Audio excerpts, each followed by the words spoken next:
barbecue chicken, Shaquille O'Neal voice. You are Locked On Fantasy Basketball, your daily podcast on fantasy basketball. Part of the Locked On Podcast Network, your team every day.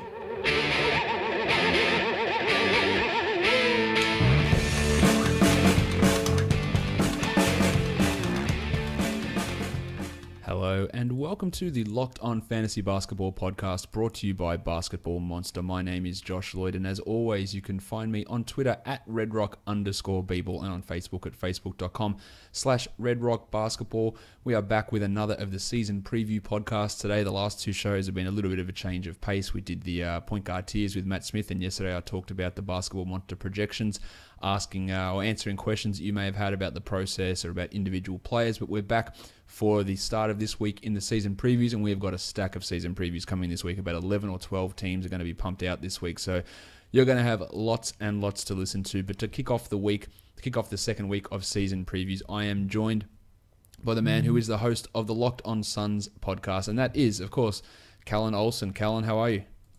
I'm doing well, Josh. How about you? I'm good. It's good to speak to you again. Good to have you back on. And this Phoenix Suns team is, I think it's really interesting, especially for fantasy. There are quite a few questions that I have for you, and hopefully you're going to be able to answer those and help the listeners out as well, because there is a level of confusion with some of the positions on this team, and I'm looking forward to getting into it. Now, the way that we start all these shows, Callan, we talk about the players that the team has acquired, and when you look at the Suns' list of additions, it's not really all that mind-blowing. We're talking about two guys who didn't come through the draft, who have been signed. Mike James, who played quite well for the Summer League team on a two-way contract, so we're barely going to see him. And then, now I'm going to pronounce this guy's name incorrectly, I'm pretty sure. They signed him recently, Peter Yok. Is it Yok or Jock? I think it's Yok. I think it's Joke, but I might be wrong too. So okay. I haven't gotten 100% clarity on it either. So let's just both screw it up together. Okay, so we're talking Peter Jok is the other guy that they signed, and they really signed him. You can correct me on this if I'm wrong, just because of the injuries to both Brandon Knight and Devon Reed, both shooting guards, so just giving some added depth there in the backcourt. But he's unlikely to see a huge amount of playing time this year, is he? He's most likely going to be an NAZ Suns player who they bring up at times when they need extra depth. That's how I see his role playing out.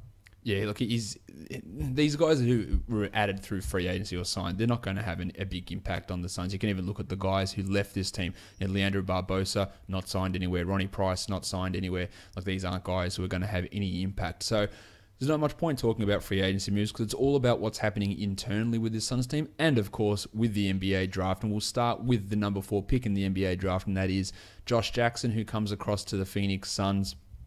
Jackson showed a lot in Summer League, I thought. His energy was really good. His defensive stuff was nice. He looked the part.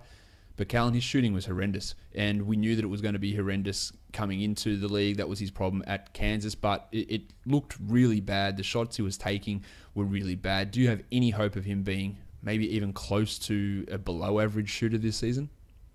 I can't say that with any confidence. It feels like all these young Suns players, we were talking about them last year, Josh, they all have this main problem with them in terms of you talking about like their fantasy relevance and really their upstanding value.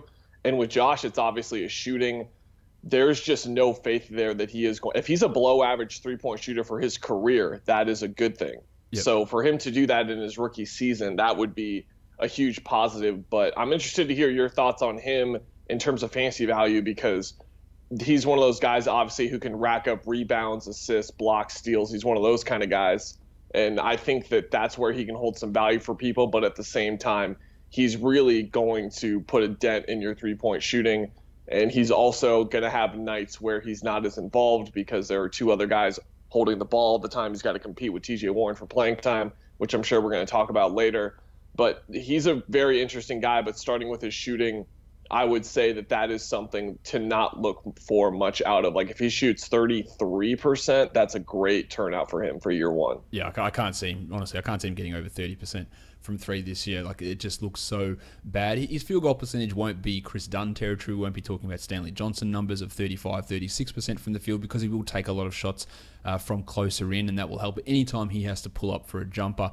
it just looks disgusting, and it just isn't going to go in most of those times. And his free throw shooting is poor as well. But as you touched on, he is a very good rebounder, so we can expect decent rebound numbers. He'll get steals. He'll block shots at a pretty decent rate for a guy who I think is going to play some shooting guard this season, just with those injuries that we talked about already. He's going to play down. He's not really, in my opinion, Kellan, a small forward who's going to be playing up all that much as a power forward. Doesn't seem to have, for as tall as he looks, which I think is changed a little bit by the afro, it makes him look taller. He's more of a smaller three than a let's play up as a small ball forward. Or do you see him eventually growing into that small ball four role?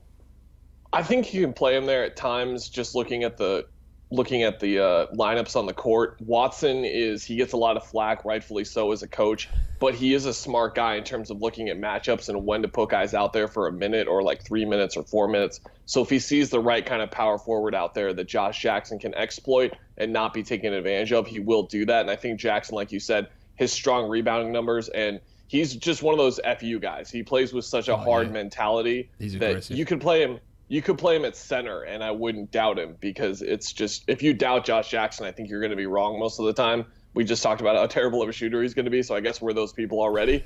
But with his rebounding, I think that's why he can survive at the 4, whereas some people are going to talk about later, like Bender going to the 5 or even Chris going to the 5, you worry about the rebounding. But the good thing is with Jackson, you don't have to worry about that. Oh, this team has got some really poor rebounders. Those two guys you mentioned are really below average rebounders, but Jackson is an above average guy, and they've also got a lot of guys who are super aggressive on the court. Chris, one of those guys, Devin Booker, one of those guys. There's a fair amount of attitude that's building up on this team, which could be a good thing, could lead to certain on-court explosions or implosions, but there is a lot of attitude on this team. Now, I don't think, and I could be wrong, I don't think that he will start the season as the starting small forward. I think that's TJ Warren's job to lose. I think gloss over how good TJ Warren was at the start of last season, had his mysterious head injury, and then came on strong, like extremely strong, at the end of last season. I think Jackson will be playing backup minutes at the 3. He might get some backup at the 4, and he'll play some backup at the 2, and it's going to be enough for him to get mid to high 20s in minutes, especially early on. Or do you think that there is a chance that he comes in and starts from the get-go over a TJ Warren? I'm glad you brought up the mentality of the team as a whole and kind of this identity they're getting as these chippy young guys who don't take any crap from anyone, because Jackson is that player, and that's really been the entire mentality, like I said, of the team.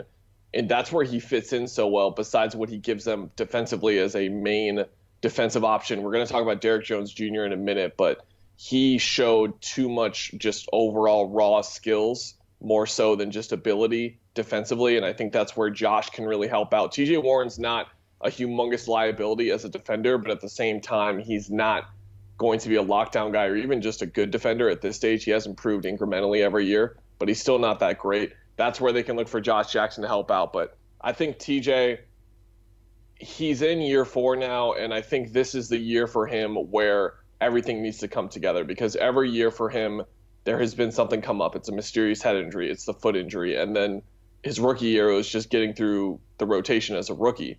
Year 4, I think this is finally his time to get in and play 28, 32 minutes a game for the entire season and really find his stride. Because like you said, a lot of people that were paying attention outside of Arizona, like yourself, realize this is a guy who averaged 20 points a game, shooting 47% from the field.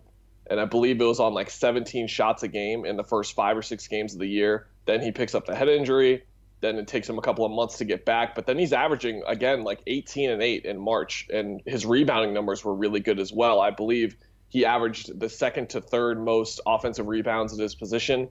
So if you're looking for value in terms of fantasy, I would say Warren is the guy to go with over Jackson for sure. But I still think there is value in Jackson as well.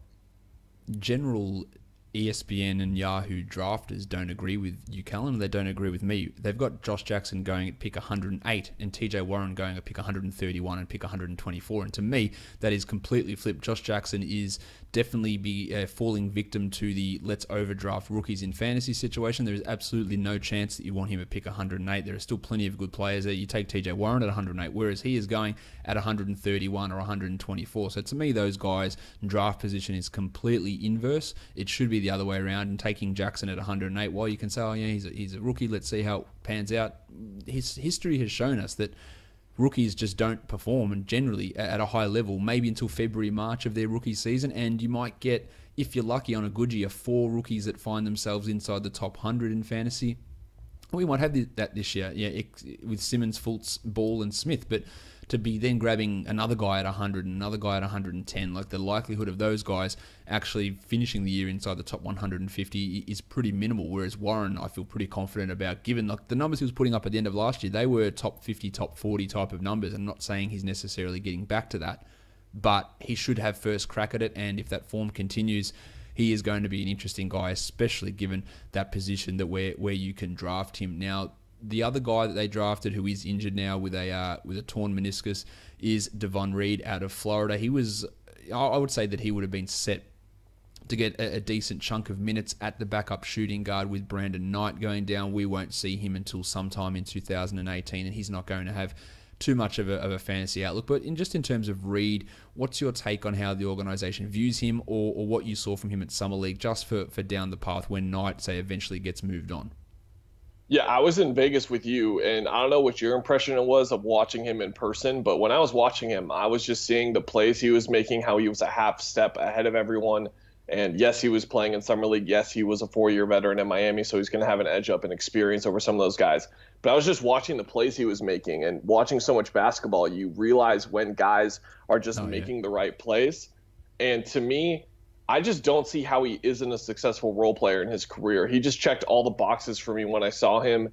And this team really needs a signature shooter. That's something we'll probably get to later. But the only above average 3-point shooter they have on the team is Jared Dudley, and that's it. And Reed was a guy who shot 39-40% from Miami in all 4 years and was going to be that signature shooter for the team on the wing, because we just talked about Josh Jackson. TJ Warren shot 40% in that year that he was going really well for him before the foot surgery, but then he rebounded back last year. He didn't rebound back at all, I should say. He shot about 24% from 3, I believe. And then a shooting guard, Erik Jones Jr., we obviously know about his shooting. Devin Booker, his numbers should climb. We'll talk about that. But right now, Reed was looking like the guy that was going to be the guy that spots up in the corner and hits the big shots. And then, of course, defensively, he has the athleticism to move and go. I was really impressed by his off-ball defense as well. Whenever you see someone doing really well off the ball defensively, you know everything else is going to add up. And to me, I just saw him becoming a guy that was one of those guys who just like surprised everyone, and then he's all of a sudden he's like second team all rookie. You know, those types of guys who you're like, oh, Davon Reed, second team all rookie. Okay, I guess. And then you watch him play, and then you realize why that's the case. I saw him having that type of year. I think it was a really tough thing for him to go down. Same with Brandon Knight. Just couldn't have been wronger situations for those two guys to get hurt in. Because of Brandon Knight, of course, this was the most important year of his career. Now it's going to have to be next year. And Reed, because of that, was looking at playing time right away to prove himself and capitalize on the momentum he built in Vegas. But now he's going to have to wait 4 to 6 months. You talked about Derek Jones. And Reed, like watching Reed, I thought that Reed was ahead of where Derek Jones was. I'm not really sure I value Derek Jones as anything more than a dunk contest sort of guy. And I think that if Reed was healthy, he could very easily have jumped ahead of Jones Jr. in the rotation this season. But that's obviously not going to happen now with his injury. But yeah, he did look impressive. The 3-point shooting is something they need, and when a team has a glaring need and someone can fill that role, that's something that bodes well for them. I guess getting some level of rotation minutes, but it is a real shame that we're not going to see him have that potential to step into a 15 to 18 minute role this year, which it could have been a possibility for him in that situation. The other guy they drafted who's going to be on a 2-way deal, I think he's on a 2-way deal. Is it Alec Peters? Yep. So he was picked in the 50s in that 2-way deal. So we're not going to see a huge amount of him this season either. Look, he might not ever make it as an NBA player, but he was a guy drafted, and clearly Reed and Jackson have significantly more potential than those guys. Now we talked about Knight. He's torn his ACL. He's out for the season. Reed is going to be back in 2018 at some point. Tyler Ulis, who had some off-season surgery, played really well down the stretch, took over the starting point guard job, was playing like 40 minutes a night, was taking a shitload of shots. He was missing a lot of them. But how does he look in terms of his injury now? Is he going to be a full go for camp? Is he ready to step forward and be that guy who assumes the backup point guard role from day one? He's in the wait and see camp. He's also in the wait and see camp with Jared Dudley. Those are two guys where the timeline of their injury prognosis adds up to them being back by the start of the regular season, but all it takes is one hiccup, or all it takes is it being like 3 months instead of 2 months, and then all of a sudden they're out. But Ulis, I think, will be back for the regular season. Dudley seems like someone they'll take more time with, especially trying to get Bender and Chris more time. But Ulis is for sure a guy to keep an eye on, I would say, for this type of format here when we're talking about fantasy, because you talked about how much reps he got last year. And I think that's really important for him this year, because not many guys have that kind of experience where the notable number you said there, he was playing 40 freaking minutes a game. Oh, yeah. Like, he went from being a backup point guard who was playing 12 to 15 minutes. Maybe he's hot. Okay, we'll play him 20 minutes instead of 10. He was starting games and being the primary option on the team and running the team.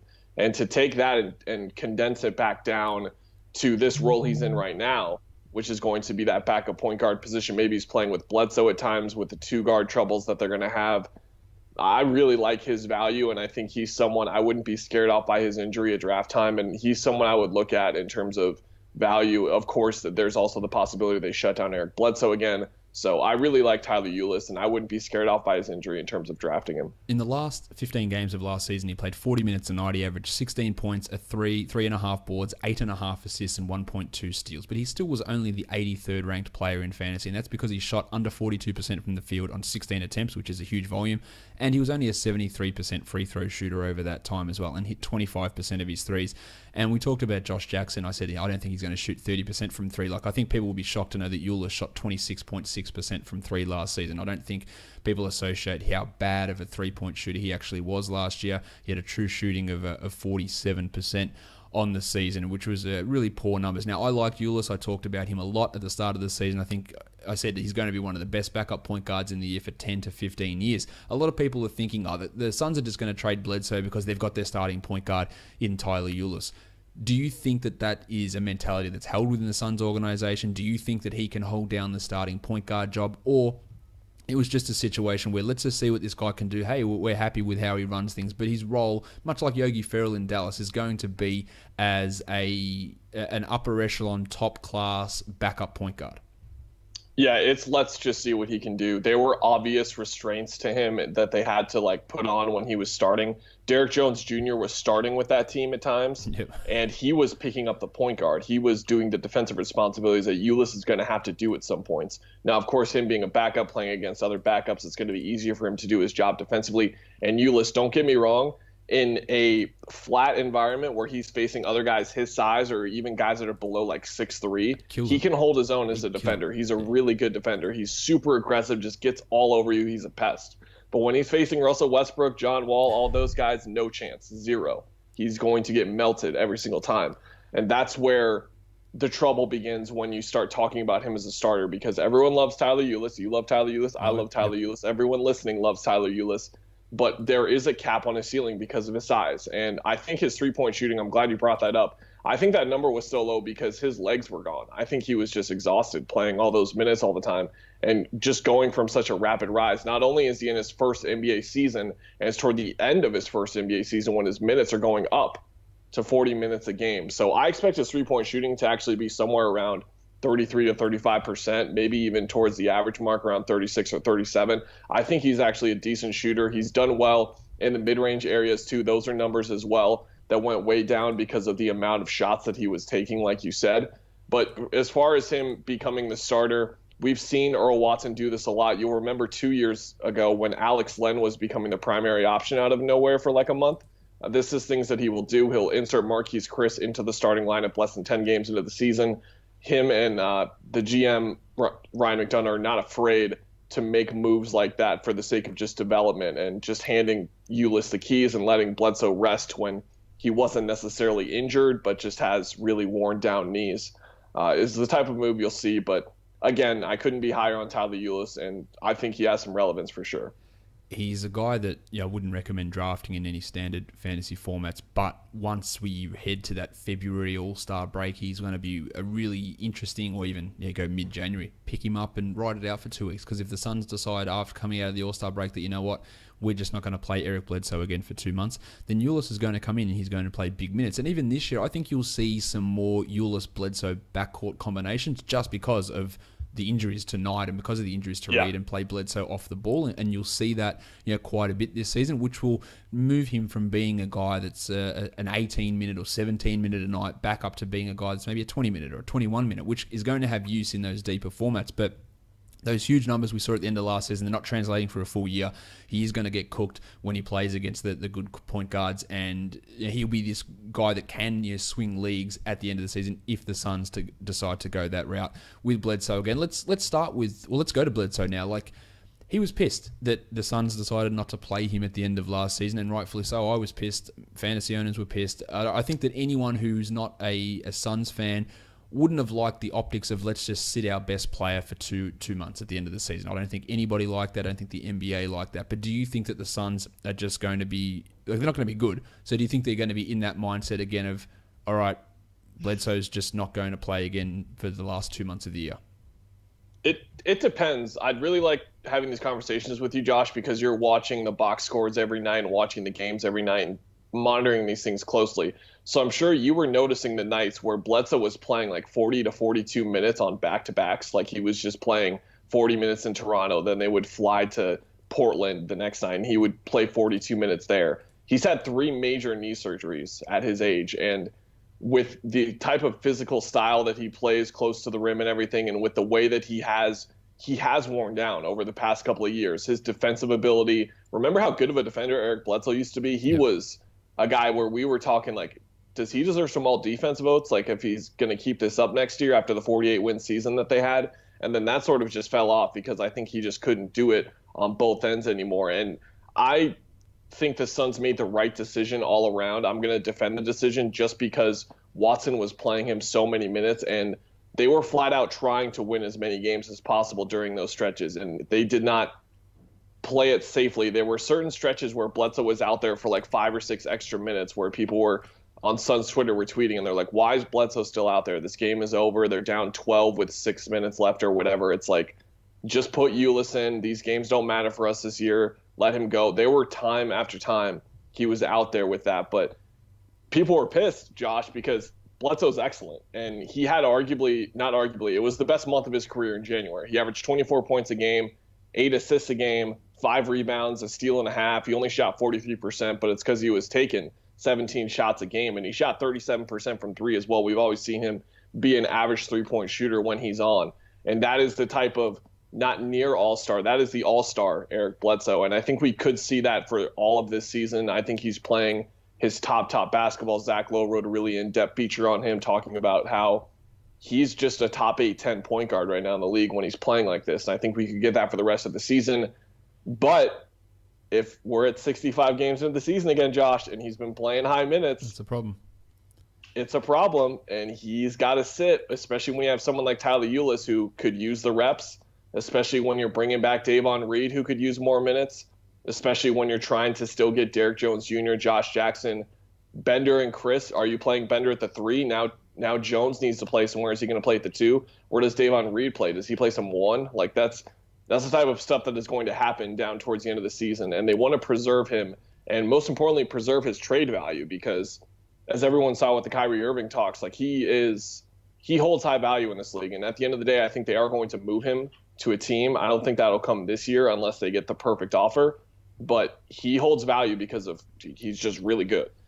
People forget that he is the best player on this team and will be likely for the next couple of years if he remains on this team. Now, one thing you said, like, it was the right decision, in your opinion, to shut him down, but it was the right decision brought on by many wrong decisions beforehand by playing him 40 minutes in consecutive nights and playing him big minutes in blowout situations. So, there might have been that wear down happening, but it was brought on. It was self-inflicted by what Earl Watson was doing in terms of playing those minutes. So I love hanging shit on Earl Watson, and I'll continue to do so because he makes a lot of baffling decisions.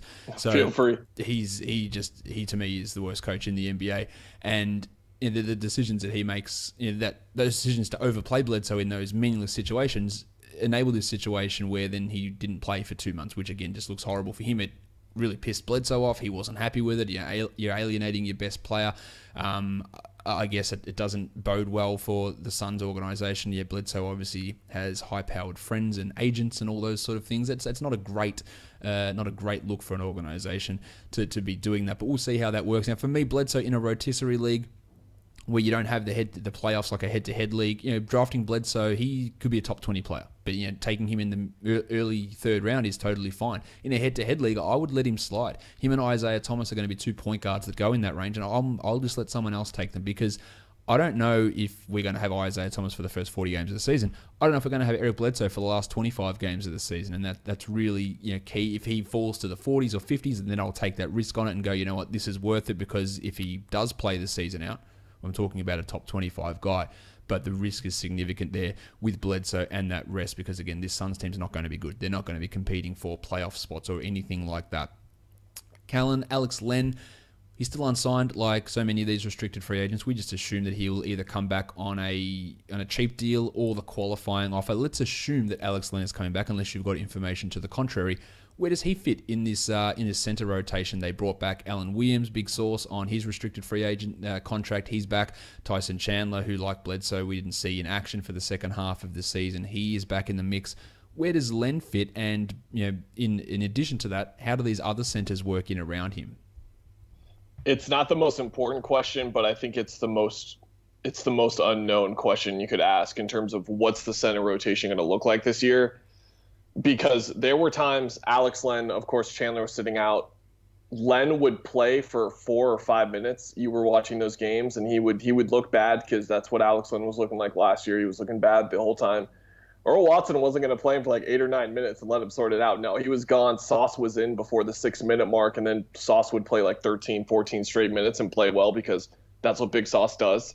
And then he was getting outplayed consistently by Williams. It was not a situation where we talk about the Suns letting guys develop and letting them play through their poor play. It was like, no, we have this other young guy in Big Sauce, Alan Williams, who can develop still. He's a little bit older, but he still is relatively new to the NBA, and we need to get him minutes as well. So if you're not going to play well, and this guy's going to continue to play well over and over again and outplay you over and over again, we're going to play him ahead of you.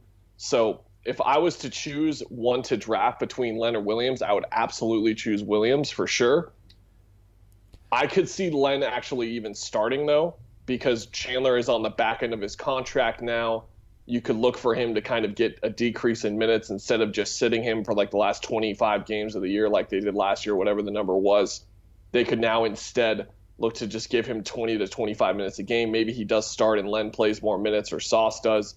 But it just really depends on what the contract is another important thing. If he signs for like a 2 or 3 year deal, that's a sign of confidence that they want to really give him another chance to develop. But I thought Alex Len was going to be something, and he is not that. And I'm not even sure that he is going to be successful in Phoenix. It might take I think it's going to take a change of scenery for him to become successful somewhere else. And I don't think he's a guy that really should have any fantasy relevance really at all. He was getting outplayed by Williams down the stretch, but Earl Watson continued to start him every single game. And there was this weird stretch where even though Williams was playing well, that Watson just started limiting his minutes and playing him 15 a night and 18 a night. Like there was a stretch here in March where he played 15, 18, 16, and 7 minutes, and that 7 minutes that's a different story. But there was this, he just wouldn't play him the minutes, and then he got back up and played 25, 26 in those last couple. So yeah, I would have Williams ahead of Len. I've been a decent Alex Len fan, but he just struggled. He struggled with the way that he's been coached at times. Playing at power forward never helped him, and it felt like his shot selection and his efficiency never really recovered from that little stretch where he played with Tyson Chandler as the power forward in the end of the 2015-16 season. It just feels like he never sort of worked out what he was doing after that. So yeah, I'm not really interested in Len here. The Tyson Chandler situation, you would have to think that they reduce his minutes. He played 28 minutes a night in the games that he played last year. I cannot see that happening this year. And Williams, while it was a double-double guy, he was getting double-doubles consistently, he's just not going to see 29 minutes a night either, I don't think. So to me, that's just a whole mess, and none of those centers are draftable in fantasy leagues. Williams will be a great streaming guy. You want some rebounds and some high field goal percentage. Chandler can be that guy as well. And Len, we're going to leave for the deeper reaches of of fantasy leaguedom. But he's to me, he's currently the third string guy on this. Yeah, Josh. One more point on Len. I know there's some people listening who still believe in him and still believe in the guy that he was out of the draft. I wrote a piece for ArizonaSports.com on his contract year that he had last season. I looked at all the numbers. I watched every game that he played.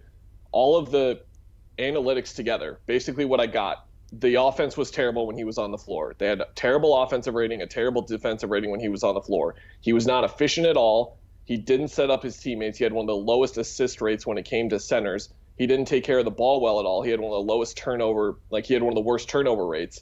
And then he was one of the worst players percentage-wise when it came to scoring from the post. He protected the rim okay. He was an okay rebounder, but he was outperformed there by Williams as well. So I know some people are still clamoring to the potential that Len had coming out of the draft. He's not that player. So I'm being your friend here, everyone listening. Just give up. I'm done. It's going to happen.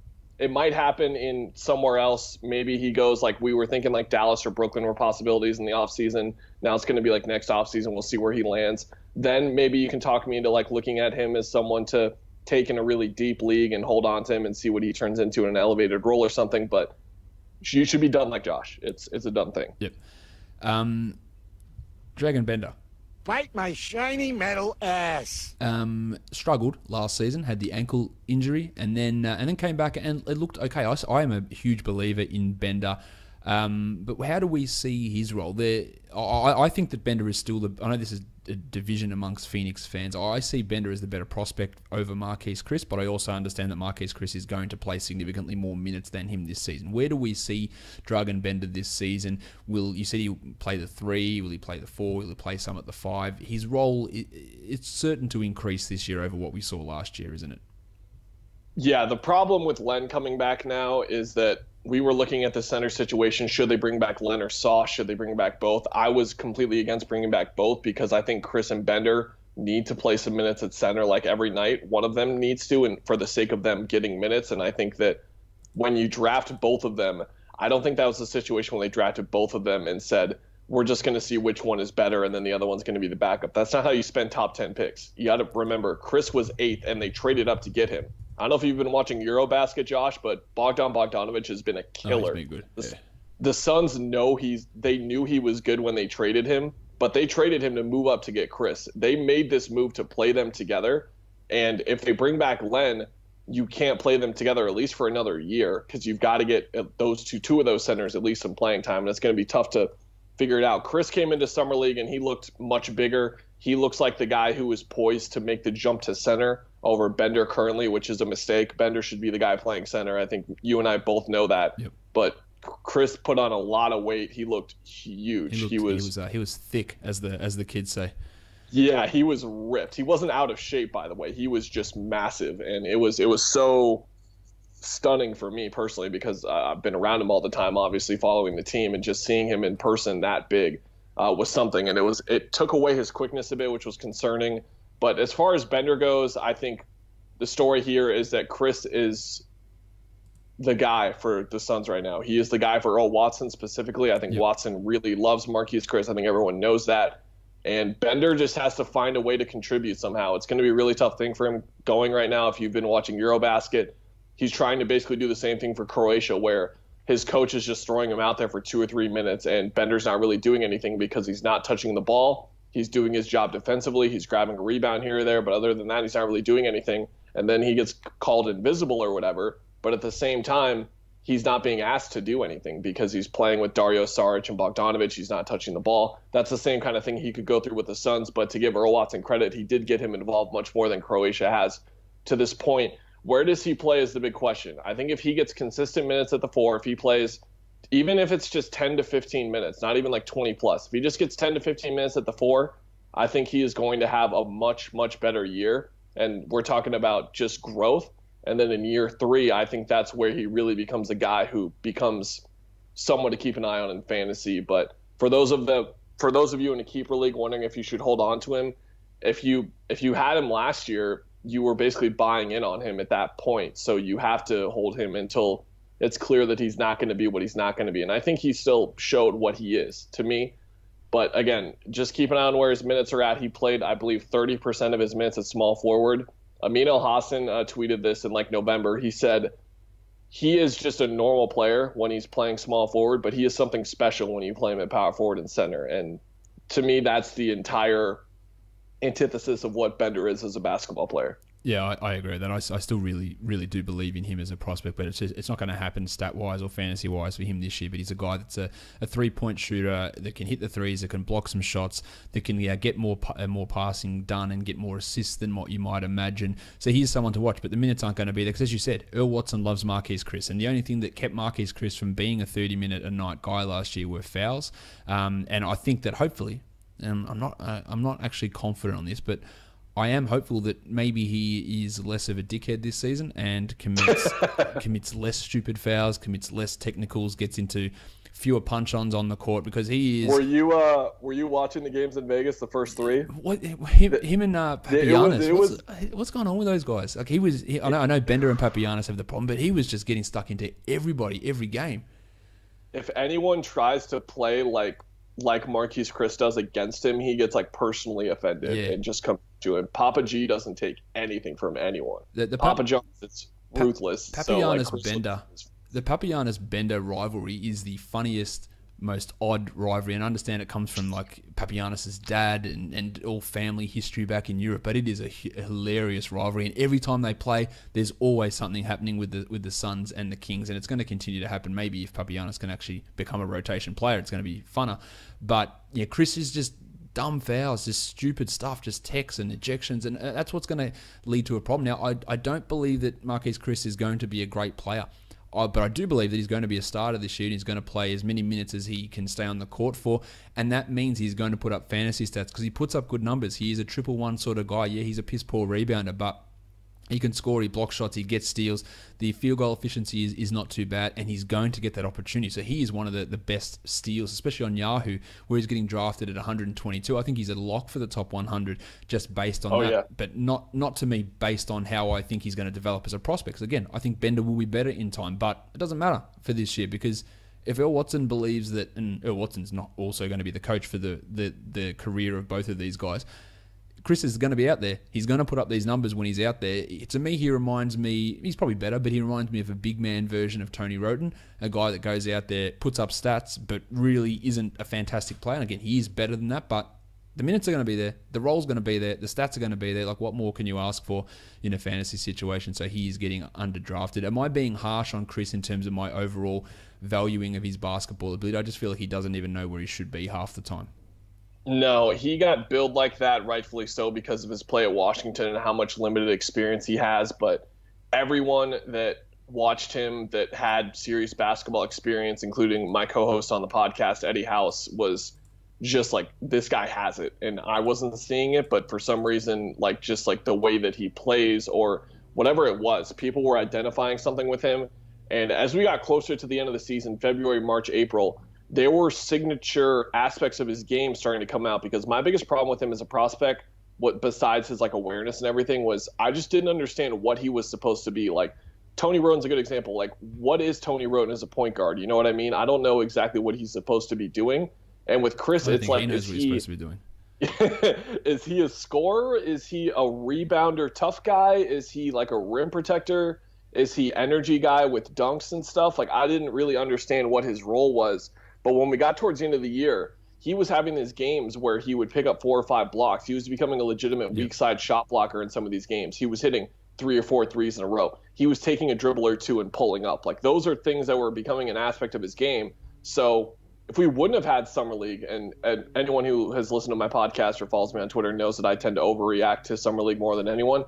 But before Summer League, I would have made the case that like he's going to have a big breakout year, because it looked like the immature, there's no other really word for it, the immature aspects of his game appeared to be gone. Then we went to Vegas, and he was the most immature player I saw out of every player we saw. Definitely. He looked at the coaches, he looked at Earl Watson, he looked at his teammates befuddled at least 15 times, and at some point, he's not like it.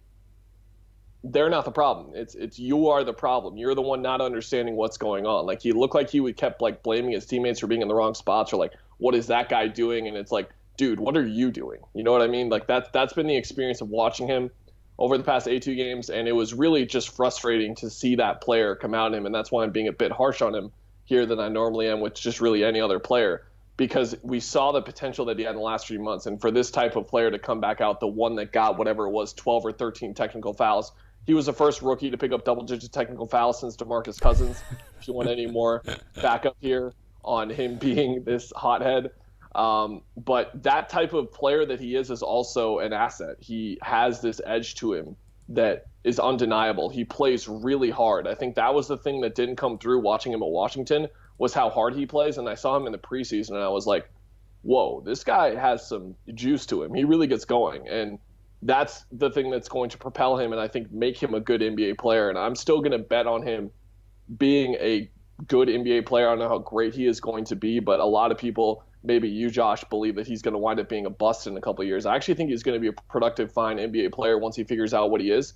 But like you said, he is going to have a lot of time to figure out how, because he's going to get a ton of minutes. He's going to get a ton of shots. He's going to be all over the place picking up blocks, steals, rebounds. And if you're thinking about taking him at a certain round, take him a round higher, in my opinion, because I think there's also a chance that that play at the end of the year comes together for the entire season. And we're looking at a guy who averages like 16 points and 8 rebounds and picks up like a block and a half and shoots 36% from three. Like that could happen at any point with his potential. No one's ever averaged 1.5 steals, blocks, and threes per game. Josh Richardson did it for about 2 months last season, but no one's done it for the course of a season. And Chris legitimately could be like a 1.3 steals, threes, and blocks type of guy. So that's the fantasy potential. So I do love it. I don't think he's going to be a bust. I just don't think he's going to ever develop into a star, and eventually I think Benda will overtake him. But he does have his role on this team. Now, Kellan, people have listened to this show for 40 minutes so far already, and there's one player that I'm sure they're waiting to hear about that they haven't heard about, and that's Devin Booker. Now, I'm not sure. I know you cover the Suns. I know you host a Locked On Suns podcast, but I'm not sure, Kellan, if you're aware that Devin Booker scored 70 points in a game and he was only 20 years old. That's something that not many people know. But do you have a date on that? It did happen last year. It did happen last season. Not many people know that he was also only 20 years old at that point. So just getting those facts that don't get repeated ever out there. I would check his birthday. I'm not sure on that, actually. I need proof. So all attempted jokes aside, Devin Booker's a guy that there's a lot of split opinion on him. There's the people who are yay points and like, hey, he's scoring 23 points a game as a 20-year-old. And I go, that is fantastic, and he does that, and he does that well. He also does it very inefficiently, and then there's reasons. Okay, his teammates are bad. He's taking poor shots, and that's 50% blame on him, 50% blame on other things. His defense is woeful, which is pretty much all on him. But where do we see Booker now heading into his third season where plenty of players take a step forward? What is he taking a step forward this season? Is it efficiency? Is it shot selection? Is it defense? Is it ball handling?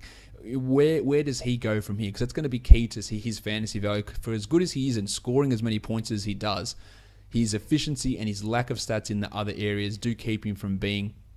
has kept him from being a top 70, top 50 sort of guy, and he's going inside the top 50 in drafts this year. So he's going to need to take a step forward in some area. What's it going to be? I think the dark horse is going to be assists. He did just some flat-out point guard stuff at the end of his rookie year, where he was just showing some ball handling, especially in the pick and roll, and not only ball handling in the pick and roll, but decision-making in the pick and roll. He was finding guys, setting up guys. Him and Alex Len had a nice little 1-2 thing going. I'm sure you, as someone who was hoping for anything with Alex Len, was watching and seeing Booker set him up a few times at that season. And then he comes into year 2, and it's like, hey, you're not 20 years old yet, but you are going to be the number one offensive option for us. So he has to go out there, and he does average 23 points a game. But he had so much responsibility as the focal offensive point that he couldn't really average out and even out his game. He just didn't really have the chance to. Instead, he was just scoring 70 points here or there. And I think assists is somewhere where I can see him at his apex being a guy that averages 7 to 9 assists a game. I really do see him in... So that's James Harden territory as a shooting guard. Yeah, the really light James Harden comparison. Like, Harden's vision is really special, and I don't think Booker has that, but I just think that he has enough passing and enough ball handling and enough feel of the game where he could eventually become that guy where maybe not James Harden's numbers, and certainly like in terms of efficiency, like of course Harden was like off the charts last year in terms of like the numbers were evened out a bit because of how much responsibility he had on the team. But I think it's one of those things for him where if he just even climbs to like 5 assists a game this year, that's really a sign that it's going to continue to grow and come. And I think at the very least, he's a guy that can average like 4 to 5 assists a game. Definitely not a guy like TJ Warren where he's only going to average like 1 or 2 a game. And then efficiency, his shooting, obviously, when he came out of the draft, the one thing we knew about this kid is that he could shoot, and he had a beautiful 3-point stroke. And so far, it just hasn't turned into anything in the league. But if you look across the years, guys like Kevin Durant, guys like JJ Redick, their first year or two in the league, their numbers weren't that great from 3-point land because they were figuring out everything else. But once everything like that comes together, now you can start to get back to the basics with your shot. And I think it wouldn't surprise anyone to see him shoot just 40% from 3 this year. With Bledsoe the entire year, with Josh Jackson in the mix as well, with a healthy TJ Warren, that's less offensive responsibility for him to hold. And I think that's where he can even out the rest of his game. So the debate, trust me, I've been at the forefront of the debate many times in terms of how good of a player is he really. But I believe that there is an aspect of that debate we really haven't gotten into yet because of the whole 70 points thing, is that he has some balance to his game that he just didn't get to show in his second year that a lot of people forgot about after his rookie year. And I think that's where, if you're drafting him that high, you better hope that comes because you need something else, like you said. Now, as I talk about in this podcast all the time about ignoring ranks necessarily, but this is something that's important. Based on the projections that I've got him at, which is almost 24 points a game, 2 threes, 4 assists, which are decent numbers, but he's got the field goal percentage issue. But he comes in ranked as 57th. Now, on Yahoo and ESPN, he's getting drafted at 44 and 43. But the fact that he can score 23 points, and you feel like he'll score 23 points a game, no problem, and it could go to 25 points per game. I stress this all the time. Getting points in fantasy drafts is impossible. Once you head outside the top 50, the points just aren't going to be there. So while the ranking looks like he's 57th, or he does say he's 57th, and he's getting drafted at 44, so you go, oh, maybe that's a bust situation. Maybe you don't want to draft him there. The fact that he is going to get you points at such a large amount means that taking him at that spot is totally fine, because all your high point scorers, all your 20 point scorers, maybe with the exception of Andrew Wiggins, are going to be off the board. So taking him at that spot is totally fine to me. Plus, if the efficiency goes up, now in the last month of last season, he was a guy that you were losing the field goal percentage category every single week if you had him, because he was shooting like 36% on about 25 attempts or something ridiculous like that. It was just destroying you. But if he gets to 44%, if he goes Harden or DeRozan and gets to 45%, then you are talking a legitimate top 40 guy with 25 points a game that probably elevates his value even a little bit further. So while I do come across as a Devin Booker hater, and people have told me that, I don't hate him at all. I think he's a good player. I think he can be a really great player. It's just that people will come to me with, and you probably hear it all the time, they compare him to Klay Thompson. He's not Klay Thompson. Yeah, he looks like him, but that's got nothing to do with it. Klay Thompson came in as a 40% three-point shooter. Devin Booker has not been a good shooter. Like, he has not shown us that he is a good shooter at all. Some of that's bad shot selection. Some of it's just shots not going in. And maybe he becomes that shooter. But he never has been. And that's what when I always talk about Booker, I always talk about things like that. Like, yeah, you might say he's going to be a good shooter, but he hasn't shown us that he is at any stage through his NBA career just yet. But if that comes around, and there's a huge chance it does, then we're talking about a significant elevation. So that's why I talk about him, and I do pump the brakes, because people are just very quick to assign skills that aren't there, even though they may come. So that's my take on Booker, and drafting him at that pick in the 4th round, totally fine, because again, you're not getting points in any other area or from many other guys who are going to be available after that spot, especially not at that sort of bulk. And then he can add those 4 assists, maybe get to a steal a game, maybe hit 2 threes, which is all super valuable as well. But his on-court play needs a defense to take a step forward as well. Now, Kellan, who's your breakout candidate on this team? And you can phrase that whichever way you want. I think it's TJ, obviously. TJ Warren, I think, is the guy for sure. Maybe in our circles, it's a little bit more obvious just looking at those numbers, but a lot of people miss those 2 significant times in the season that we talked about where he was averaging 20 points a game, shooting 47%. You were just talking about the percentage numbers with Booker. I mean, how rare is it to see a guy average 15 points a game and shoot at least 45%? And this is a guy who was averaging 20 and shooting 47%.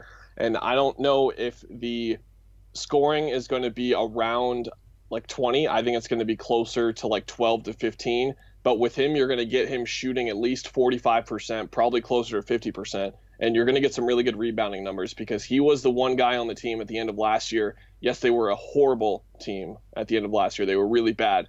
they needed someone to rebound. This is not a good rebounding team. They need someone to rebound. He was the guy who stepped up and tried his best to rebound. And like I said, the rebounding numbers are really good for him. And we talked about it, flipping Jackson and Warren's value. I think for sure Warren is a guy that could really, if everything goes right for him, maybe Josh Jackson is the backup shooting guard as well. Maybe that's where the extra minutes come in for TJ Warren. I think the Knight and Reed injuries are obviously awful, but it's good news in terms of looking at drafting TJ Warren or Josh Jackson, because that's another place for them to play. TJ can also play some 4. He's played a lot of 4, in fact, under Earl Watson, and maybe that's where he can get some minutes as well. I just think he's going to be a guy who plays at least 28 minutes a game. He's going to give you 14, 15 points a game, give you 7 rebounds a game, shoot 47%. I think that's where I would guess his line to be at for the year. And that's pretty good value for where you were saying he was ranked. You talk about his field goal percentage. I think you're underselling him a bit. His first season, he shot 53% from the field. His second season, he shot 50%. Last year, he shot 50%. He's a guy that is giving incredible value for that small forward position. And after the All-Star break, he was the 35th ranked player. I facetiously said not many people would know that Devin Booker scored 70 points at the age of 20. Not many people know that TJ Warren was the 35th ranked player, because he averaged 16.5 points, 7 boards, 1.2 steals, and he shot 56% from the field, which is just a bonkers number. It is crazy. He had a true shooting of 60%. That is true. When you get to true shooting of 60, that's LeBron, that's Kevin Durant, that's James Harden, that's those perimeter guys. Those numbers are out of control. And he only took 12.7 attempts per game, but you go to the last month of the season, he was taking 15 shots a game, 19 and 7.5 on true shooting of 59%. So the attempts went up. The efficiency didn't dip, really. He was the 25th ranked player over the last month of the season. This is how good he actually was. And yes, he was playing 36 minutes a night, which is probably going to be hard for him to achieve this year.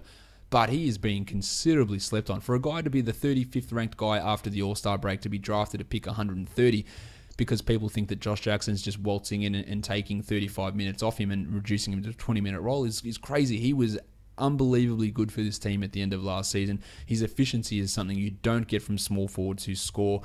He won't hit threes, but I don't care when he's getting me rebounds and points and that huge field goal percentage. And he's shot blocking over the last month of the season. He blocked a shot a game as well. He was at 1.6 steals and 1 block. The numbers were out of control. And he is really good, and he is being totally underrated, in my opinion. And that's where I look at value fantasy guys. He is one of those. The other one of those is Chris, who's going at 122 in Yahoo, which is very low, in my opinion. On the flip side, we look at bust guys. Tyson Chandler getting drafted at 137. I don't know what you're doing, picking him there. That's just a waste.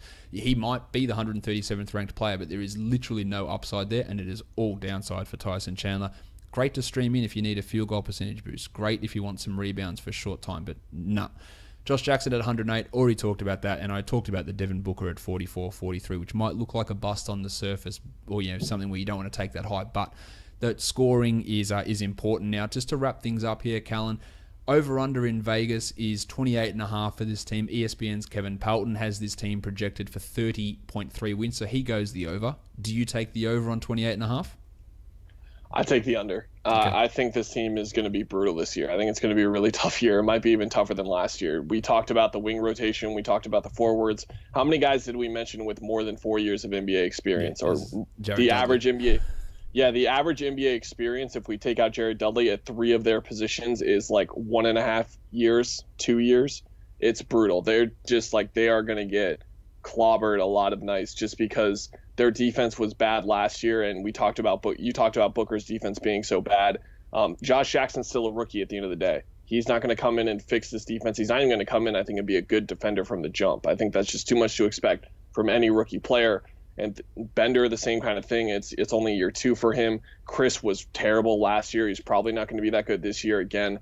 They are going to get smoked in a lot of games. I think that they are going to be around 26, 27 wins. But if Booker makes that huge jump and Bledsoe plays like he did in January all year, then maybe they win 30, maybe they win 32, 33. But I think the safe bet is the under for now. Yeah, I can totally understand. I think I'd probably take the under on that as well. And I think that does it for the Phoenix Suns season preview. Kellan, just give us a plug of what you might have coming up on Locked On Suns, or any of your writing and Twitter handle, all that sort of stuff.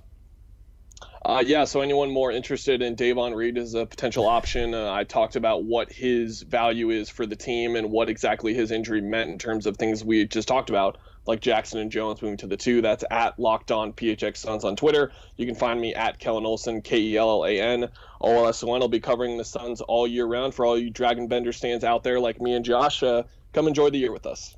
Definitely go and follow Kellan and listen to Locked On Suns with Kellan and Eddie House. You can check that show out, and they'll talk about all the. And there's a lot of interest in Phoenix, despite how bad they be. There is still a lot of fantasy interest. Subscribe to this podcast as well on Apple Podcasts, Google Play, TuneIn, Stitcher, and Spotify, and leave us both a 5-star review. That would be fantastic. Kellan, thank you for coming on once again. Thanks for having me, Josh. Always a good time. Always good to have you on. We are done here, guys. Thank you so much for listening, everyone. See ya.